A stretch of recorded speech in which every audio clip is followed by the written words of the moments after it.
विरागी हैं महाराज जी वे, तो अगर मैं उनसे अच्छा घर गाड़ी और पैसे कमाने की इच्छा रखती हूँ तो मैं गलत तो नहीं कर रही महाराज जी? रावण को लंका किसने दी थी? बैरागी ही ले तो दी थी।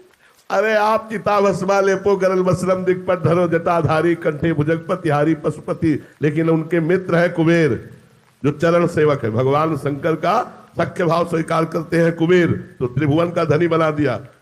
कई बार कैलाश को उठाकर अपनी भुजाओं से भगवान शिव को प्रसन्न कर लिया, तो लंका प्रदान कर दी, पूरी सोने की थी, पूरी ईंट नहीं लगी हुई थी, केवल स्वर्णमयी लंका थी। ये महाराज लगाते चिता की भस्म है लेकिन देते खूब माल है। आप चिंता मत करो, ये मत समझो कि बट वृक्ष के नीचे रहते हैं चिता की भस्म लगाते हैं, सर्पों की माला पहनते हैं। इनके पास क्या है? ब्रह्मा भी चरण वंदना करते हैं, सनकादि चरण वंदना करके जिनके सामने बैठते हैं वो भगवान शिव है। आप चिंता न करो कि वो वैरागी हमें कैसे देंगे, वो वही सब वैभव देते हैं, वैभव शिव ही देते हैं। हरि तो जब कृपा करते हैं तो सब वैभव छीन लेते हैं।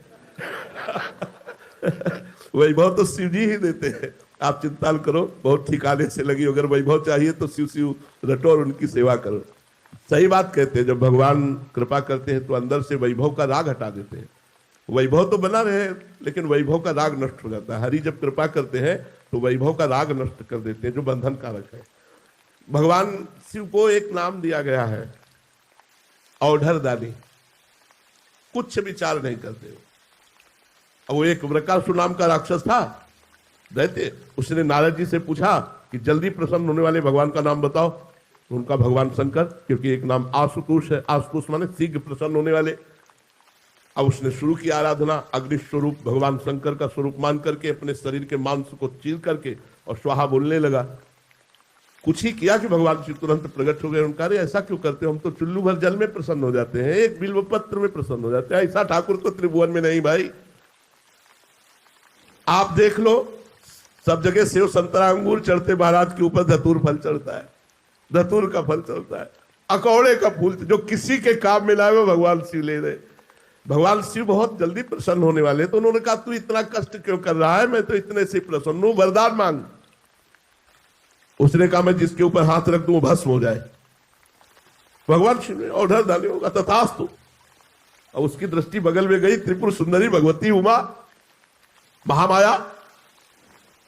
उसने सोचा पहले बाबा के ऊपर हाथ रख के देखे, जिन्होंने हमको वरदान दिया उन्हीं के ऊपर हाथ, और उसकी दृष्टि बदल गई जगदम्बा के प्रति। जय श्री राम। वो भगवान शिव के ऊपर हाथ रखने के लिए चला।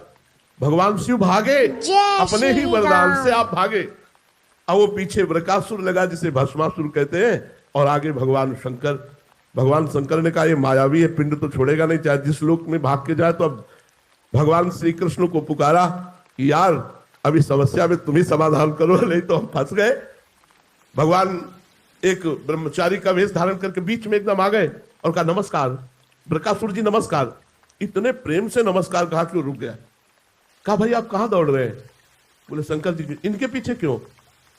बोले इस बात है कि इन्होंने वरदान दिया है हमको कि जिसके ऊपर हाथ रख दे वो भस्म हो जाएगा, तो मैं इनके ऊपर हाथ रख कर इनको भस्म करके पार्वती को ले लेना चाहता हूं।